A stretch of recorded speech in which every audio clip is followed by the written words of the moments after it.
Then the final kind of line, international line, is liberal lies. We have today, around the world, a well-established body of norms regarding how to think about war, how to think about when it's permissible to go to war, how to think about what is permissible in the conduct of war, and so forth and so on. And these norms are very closely aligned with basic just war theory.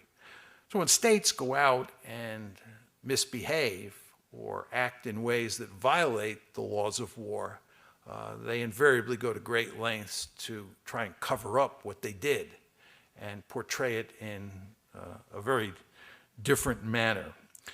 My favorite two liberal lies involve, first of all, Bomber Harris.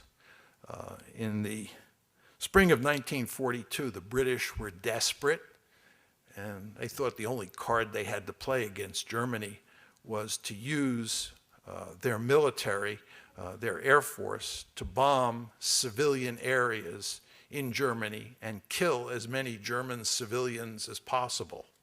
But of course, the British did not want to advertise to the world that they were purposely murdering civilians, which of course is what they were doing. They were murdering civilians. It's clearly against the laws of war and international norms to purposely kill civilians. But that's what the British were doing under Bomber Harris. So what did the British do? They lied. They said that they were bombing military targets and they were bombing economic targets. And they were not targeting civilians, when in fact they were targeting civilians in World War II and British bombing policy in that same conflict. Just with regard to the Wehrmacht, when World War II ended, the United States found itself in a very interesting position. During the war, we were allied with the Soviet Union, fighting against Germany. During the Cold War, which followed World War II, we were aligned with Germany, fighting against the Soviet Union. We switched partners and we switched adversaries. All of this is to say, we effectively jumped into bed with a lot of people who had been key players in what is probably the most murderous regime in modern history. And because the Germans were so important for creating military power in the center of Europe during the Cold War, we had to clean them up.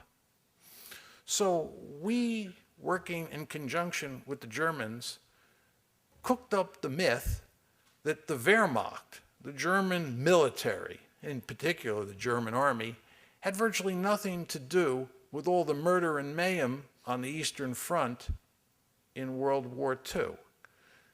The Wehrmacht, we argued at the time, and I of course believed this, had clean hands.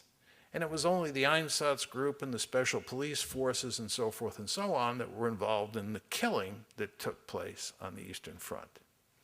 Indeed, that was not true at all. It was a lie.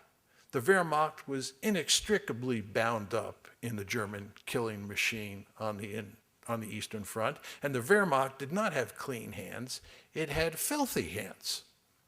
But given that we needed the Wehrmacht, or the remnants of the Wehrmacht, to create the Bundeswehr, we had to tell ourselves and tell others a story that was comprised of lies.